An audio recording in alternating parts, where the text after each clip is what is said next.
Hello, beautiful souls, and welcome to my channel. My name is Aura, and today I would like to share with you a fascinating session on the theme of rebirth.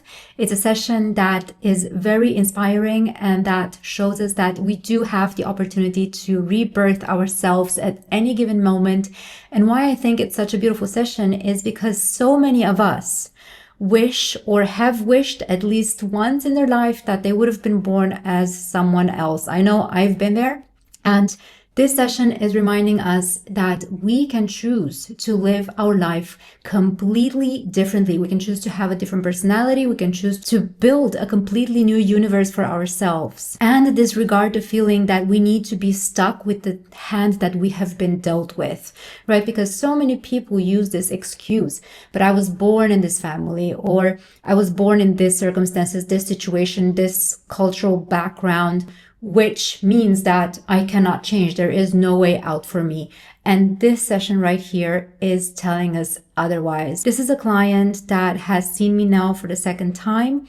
And this is also the first time that I'm sharing a mini session with you, something I've never done before, because I usually find that the sessions that are shorter are extremely personal, but she has given me permission to share this session with you. And even though this session was shorter, I have made it YouTube friendly by removing all the unnecessary pauses and breaks which do take place during these beautiful journeys. And as always, the last thing that I want to remind you before we are going to dive right into it is the fact that we all have our own personal truth, which changes with time as we evolve. And so absolutely everything that comes through in these sessions is 100% true for each and every individual in the moment of the session.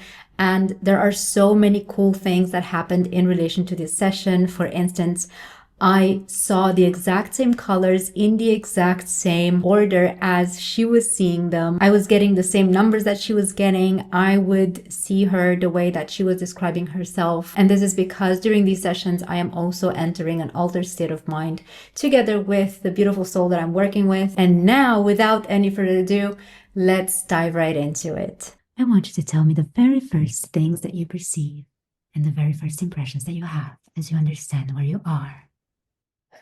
I am on a stage performing, and I'm a woman, and all this audience is laughing and being entertained.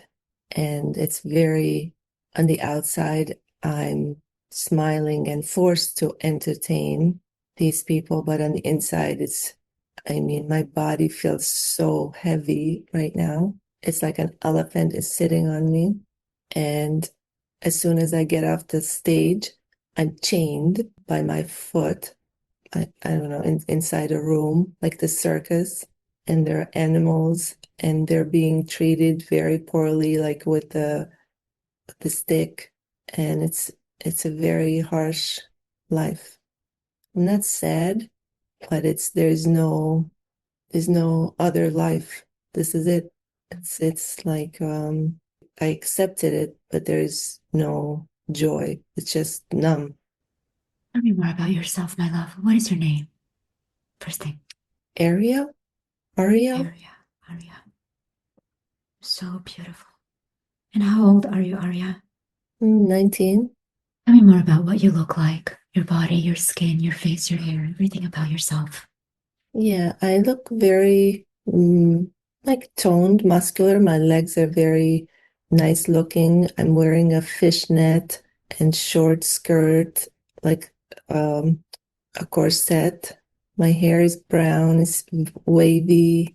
I have gloves on, shoes. Like my skin is very nice. On the outside, I look very, toned and athletic. Heavy makeup. Yeah, but it's very heavy inside. It's like dead on the inside. I'm dead. For how long have you been doing this, my love? Since 3 years old. I would like to move into time and space. Take a deep breath in, and we're going to go to that moment. I'm going to count to two. One, move into time and space. Going to the moment when you started doing this at 3 years old. Two, be there now. What's happening? I'm just like naturally like dancing and being a kid, but I'm already dressed up to entertain and to perform, to make people feel good about themselves. How are you performing? What does your performance entail? Like movement, like jokes, or just making people laugh and smile by speaking and moving, dancing with my hands, my expression. And your parents, your family, It feels like they're the ones who like dropped me off to this place. are they part of this establishment or they just left you here? I think they just left me here. Like they're benefiting from this, but they're not part of, they're gaining some sort of, I don't know, either financial or, yeah. And do they know how you are being treated? Or how is it as a kid for you? How do you experience this as a child? How are you being treated? It's not as bad, but it's not good either. It's like I don't know any better. So I'm lonely and there's this expectation of me from that moment on. Like I'm talented. And so there is this expectation and I have to grow up very quickly. Yeah, there are other kids that I bond with. Mhm. That's what saves me in a way, but I always know that it's not a good environment. But I'm not like physically, beaten or anything like that. And do you ever get to leave this place or are you constrained to this place? No, that's it. This is my life. I'm here forever. Mhm. And where is here? Which country are you in? And what year is it? It feels like Romania. Oh. What year? 1871? And is this a stationary place or do you move from place to place? We moved. Mhm. I would like to go to the most important scene in this lifetime as Arya. I want to know what's happening, what is unfolding. So I'm going to count to two and we're going to change scenes. So just leave everything behind right now. And we're moving to the most important time in Arya's life. One, moving through time and space, going to the most important moment in Arya's life. Two, be there now. What's happening? Yeah, I'm sitting on this chair, chained by my foot. And, on one hand, I'm just thinking about my life. Like I have this awareness that I have this beautiful body, and yet this is how I'm living. And I can hear the, yelling and screaming, the abuse that's going on in some other tents, or, I'm in the dark, meaning there's a little bit of light, but I don't know what's going on the outside. So I just hear all these sounds and I know deep down it's not good and it's scary, but there's this acceptance, like this is my life, but it's so many emotions. It's chaotic, but beautiful at the same time, and scary and grounding at the same time. Like I'm aware of myself and it doesn't match how I feel to the environment. Like there's this dichotomy going on. Yes, Thank you. How old are you here, my love? 19. 19. So we're back to the beginning. Thank you.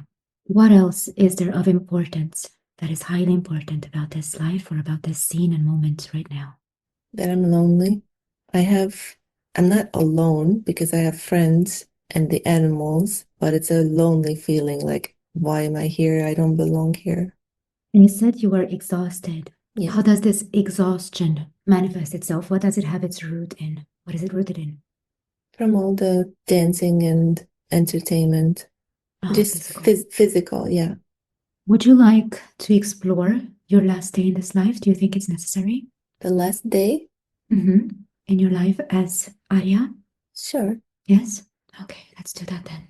Then we are leaving the scene behind, letting it all dissipate, fade away. And I'm with you, I'm holding your hand, and we're going to move through time and space. I'm going to count to three, and we are going to go to the last day in the life of Arya. One, moving through time and space. Two, getting older, reaching the last day in this life as Arya. Three, be there now. Yeah. What's happening?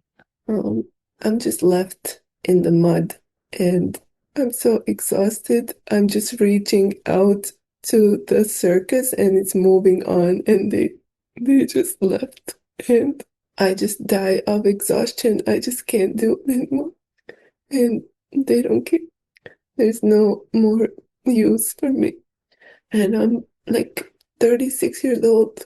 And this is what I always tell the client, to detach from the physical and emotional body and begin to perceive the scene as a movie. But in this case, I felt like there's nothing to say for me, and I just need to hold space in silence and see what happens next. Mm. Now it feels different. It feels Mhm. like I'm just there in the mud. I'm just so exhausted and trying to reach out, and they're leaving, and I'm tired. And but after a couple of days, somehow I do survive and get up. Mhm. And yeah, I just realized I'm free, but I don't know what to do. I just feel naked and I'm hungry and tired, and mm, this feels like I'm in the woods now. It's a different like feeling.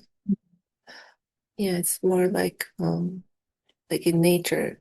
I'm in the woods and I'm literally naked and I'm scared, but I'm looking around trying to figure out what to do or find some food or shelter or something like that. But I have long hair here, so I just, go down in a position like I bend down or just picking up some rocks and things like that. So Mhm. I'm like taking a pause or just settling into this. Now I hear the nature sound, the river and the stream and the birds and the sun. Like it's starting to feel safe. This environment is showing me that I'm safe. Yeah, it's like even the animals are coming out. It's like a enchanted fairy tale kind of scenery now. Would you want to rewind? I mean, to move forward in time a little bit here to see what happens? Yeah, sure. To the most relevant time in this new life. Let's do that. Because it's beautiful that we took you to the last day of that life, but it was a rebirth that happened in this beautiful life for you. So I will be counting to two. We are leaving this beautiful scene behind as it is. And we are going to move to the most relevant moment in the new life as Arya, moving through time and space. So, one, moving to the most relevant moment in the new life that Arya has begun. Two, be there now. Okay. This feels like I'm in Chicago. Mm-hmm. Like I'm just walking on the street in a pencil skirt and high heels, have blonde hair. I have those hats like this, I don't know, it says like a specific hat on. I have newspaper in my hand, like maybe I'm a journalist, like 1917. Mm-hmm. I'm quite happy, like cheery. I'm very curious, like just have this zest for life. I'm not afraid of men. Like, Mm-hmm. I'm actually quite fiery. Yeah, I just see walking down the street and just enjoy the sun shining and just the little things. Just have these sparkles in my eye. Thank you so, so, so much. If we are done with this beautiful scene, I would like to know if what is more appropriate right now, to visit the last day in Arya's life, in that incarnation altogether, or to get to speak with the higher self right now. Mm. By yourself. Thank you. Then I want you to just release everything, release all the scenes, everything at all. And I feel that we are already there actually with the higher self. So I just want to know, why is it necessary for Lila to know about this life as Arya? What can she learn from it? Why did she have to see it today? It's about her vulnerability, that she is safe, even, at times when she feels vulnerable or naked. How can she remember that she is safe? Because I found it interesting that you mentioned that she was naked in the forest, but then she started listening to the forest. She started listening, tuning into nature, and she realized that she's safe.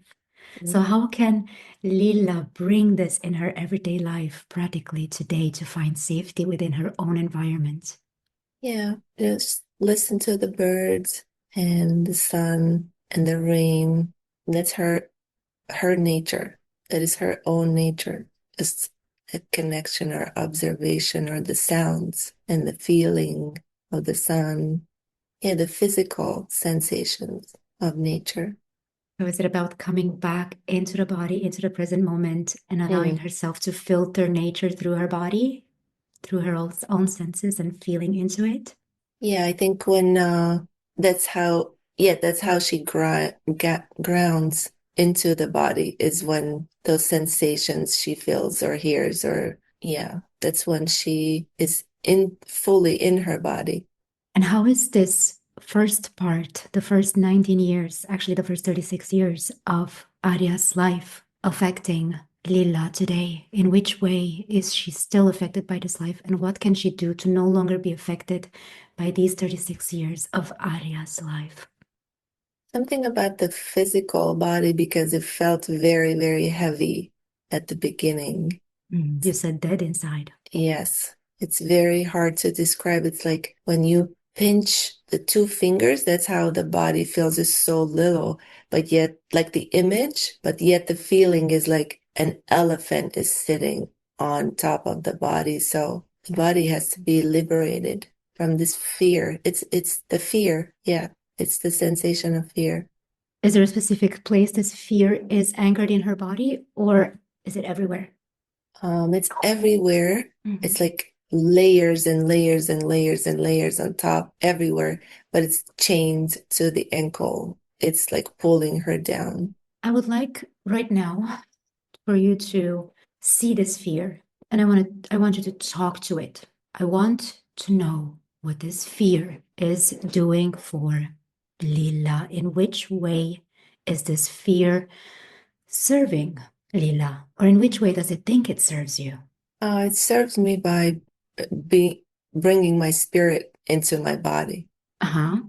That's how I was taught to ground if my body wasn't safe.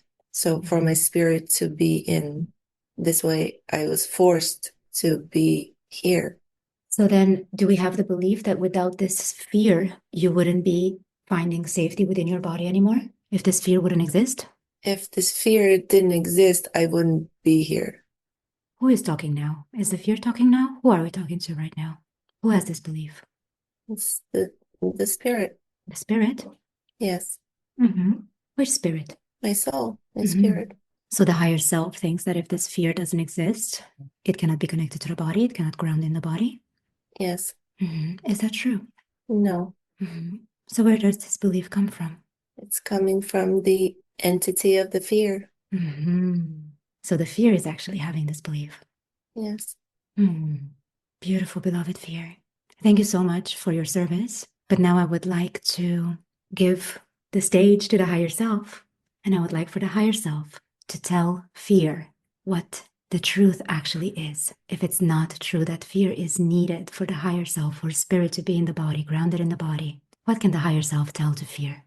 That you had your purpose, and I'm grateful for your being, and now it's okay to move on or to open up, and it served its purpose, and just I'm grateful for that. So fear, are you ready to be integrated back in love and transformed in love? Yes. Beautiful. So then, if you are ready, beautiful fear, we love you again and we thank you for your service. I would like, together with Lila's higher self and with your entire team, your entire entourage of guides, angels, healing, beautiful beings of love, to see a beautiful light and energy that is now going to fill you up and transform you in pure, unconditional love and joy. And I want to know what this energy is, what color it is, and also what you want to transform into. So the colors are the same as from the beginning. It's my higher self colors. It's like pink and golden. It's like a mixture and white and bluish. That's what I saw. I just see the chain open and I'm free. So beautiful.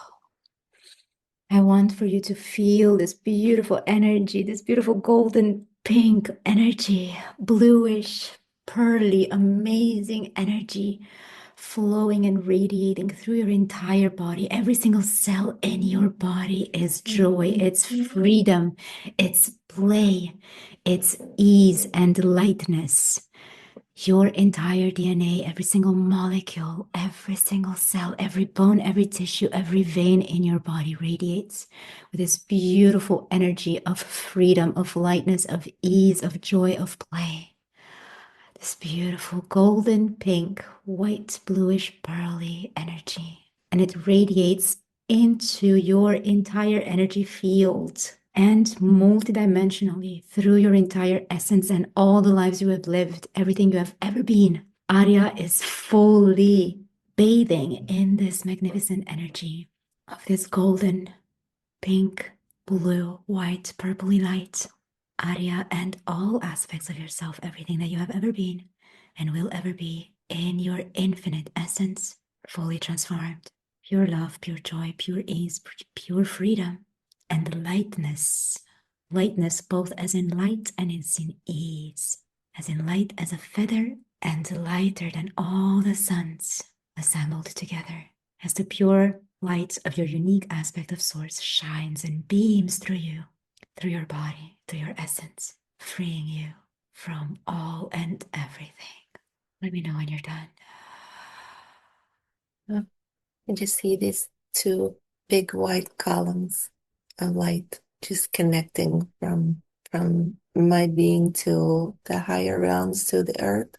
Yeah, it's like a permanent stream of light connection, where before it would dissipate or come and go, and now I just feel it's very strong and very like it's here no matter what. How can Lila always remember that this beautiful light is always here to be tapped into? How can she practically remember to tap into it throughout her everyday life? Mm. Light, any type of light, whether it's sunshine or she needs light. She is light. Thank you so much. I wanted to ask about the second part of Arya's life. And I thought it was so beautiful that when we were going to the last day in that life, you actually took us to the day where that aspect of her life ended and she got reborn. And this, I'm so mind blown and it's so beautiful.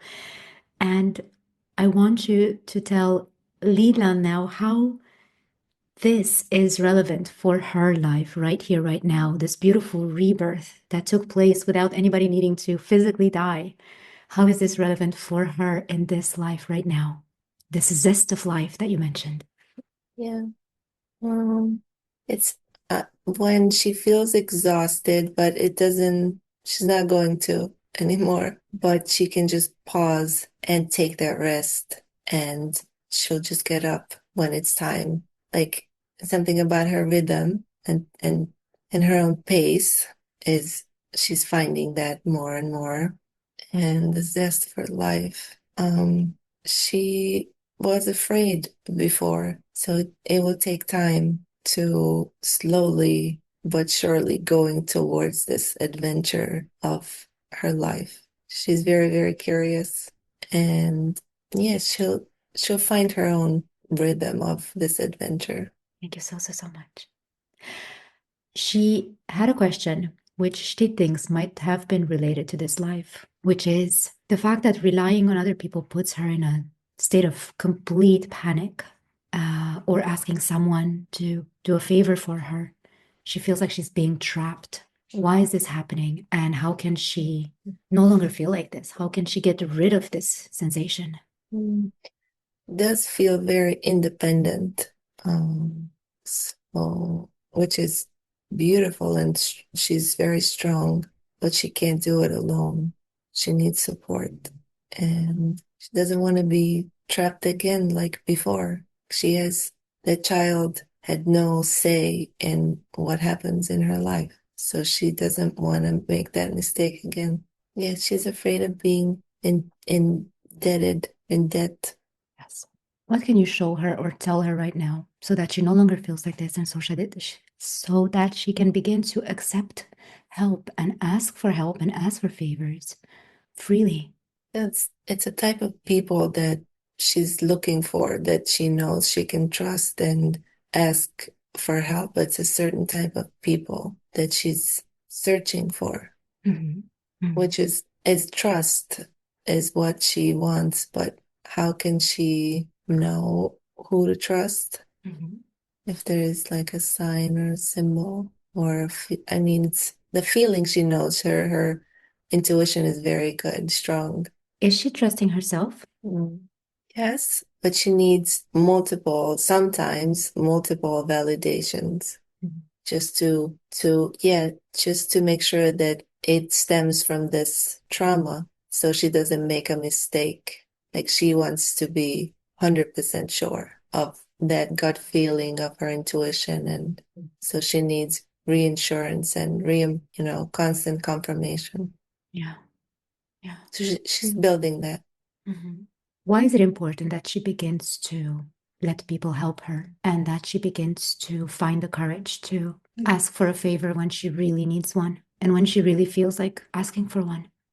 She didn't feel she was worthy of support, of people actually want to help her and not just use her or trick her.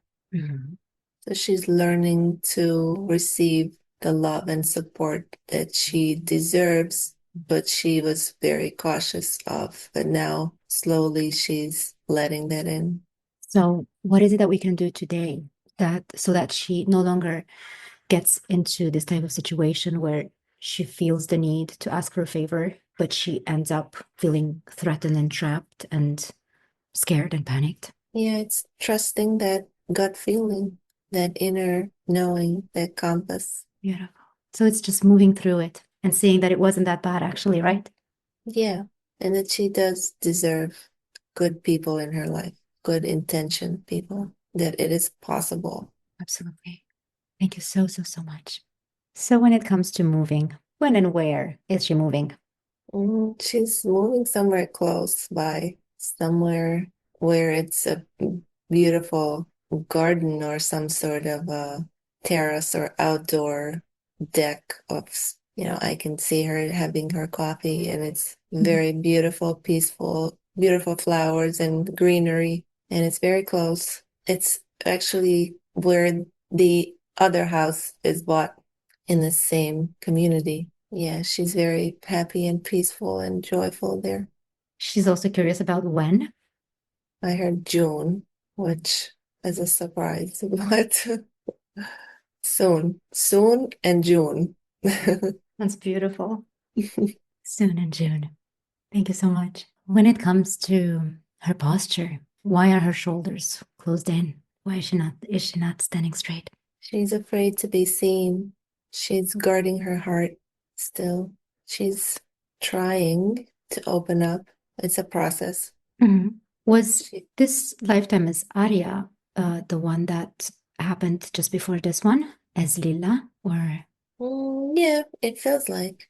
I'm asking before because you were saying that she's afraid of being seen, and if this lifetime is so fresh and just has happened, it's still very much connected to this incarnation. Whereas in that lifetime, she was exposed all the time to people constantly, right? And she had to perform and be seen as something she's not. Yes. Entertaining others. Yeah. So I'm thinking if there's again a relation here, since this lifetime seems to be so central. Yes, it does feel that way. Yes. So what can she begin to do to walk straight and proud and no longer feel like she needs to guard her heart? Yeah, again, it's about this vulnerability that she still feels exposed, and it's like people see through her, like she's translucent. So I just got this image of this, like the hologram, so that she needs to put color to her outskirt of her body, or to, I don't know if it's a protection or a shield for now, to make her feel that she's not see-through, she's not vulnerable like that, That's beautiful. and that she has the right to do that. Tell her about this fear. What does it look like? What is the practice that she can implement on a daily basis or whenever she needs to do so? What does she need to create and imagine? And yes. Yeah, it's I see her walking, so walks are important. And like she's looking up to the sun. It's like having that nature, the sun, the wind, all the elements to protect her. Like that's her way of feeling protected. So ask for that guidance or that for that support and embody that into the body or ground that into the body, those sensations and feelings.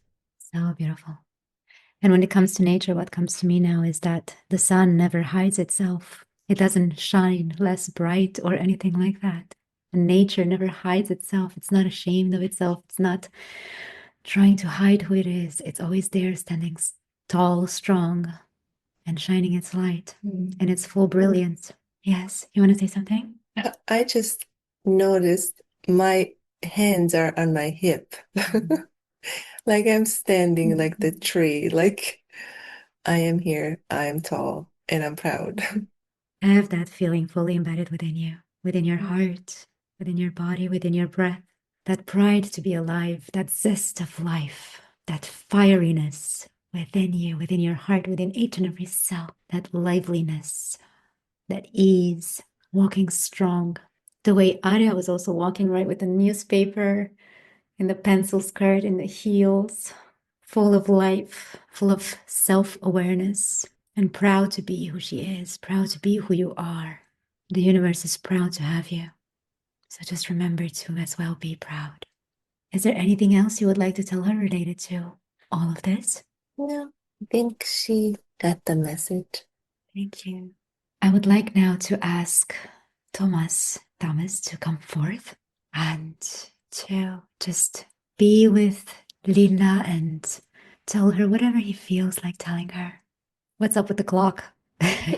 Anything that wants to come through, please go ahead. And thank you for being here. Mm, yeah, the clock is, there's no rush. You have all the time in the world and take your time, whatever that means. If it's the move or getting ready or the grief, just take my time, he says. And that he's very proud of me and be free. And he says, I'm with you and I love you and you're doing so much better than you know and that I'll be okay. And he's gonna be at the dentist with me and everything will work out. I'm just asking him, how can we connect more? Or is there a specific way? He's asking, how do I want to connect? Mm, yeah, because the stories, but a couple of stories that happened to me that were very similar to when he was here. And I don't want the same things happen to me. Like, so how can I connect with the stories and the joy, but not create the same life experiences? He says it's fun. It's very humorous. Okay, that was to make me laugh. Okay. Yeah, to ease everything. Yeah. Yeah. Mhm. Yeah, I mean, basically, right now I'm just taking this feeling, this connection in so I can ask him anytime I can, however I want to. There's many ways that we can connect, and we do. So, yeah, that's all I wanted. I know he's here all the time. I would like to ask if there's any more guidance, anything else. All is welcomed that Lila needs to know for today's journey. Anyone and everyone is welcome to answer this question. Yeah, I feel like Archangel Michael is here. Yes. And he's saying that you have us. Like there's a force behind you. We are here with you. You have us. That's I keep hearing. And the shield and the sword. Or he says to use us more or ask for more. How can she do that practically in her everyday life? How can she do that? Just feel that shield. Either imagine or just that feeling of being shielded. It's a connection. Yeah, I just have the image is very strong of holding the sword and the shield. So beautiful. Yes. The The power is within you, he says. I want you to feel all of this. Feel it with every fiber in your body. Feel it in your heart. Feel yourself holding with your entire being the soul, the sword, the shield, and knowing that the power is within you, within each and every cell of your body, and within your emotional body, within your mental body, within your experiences, within each and every breath, and within your beautiful multidimensional being. Feel yourself light up again from within. This beautiful golden, pink, white, blue light, and radiate this beautiful light through your entire essence, your entire body, not just the physical body, but the emotional, mental, energetic body as well, through all that you are, all that you have ever been, and all that you will ever be. And so it is. Thank you, Michael, for being here. Thank you, Thomas. Thank you to the entire entourage of everybody supporting Lila. Thank you to everyone. And I ask one more time, is there a final message for today, or are we done for today? We are done. Thank you so, so, so much. And so we are now going to bring your light body back to your physical body, just bringing your energy back to your physical form.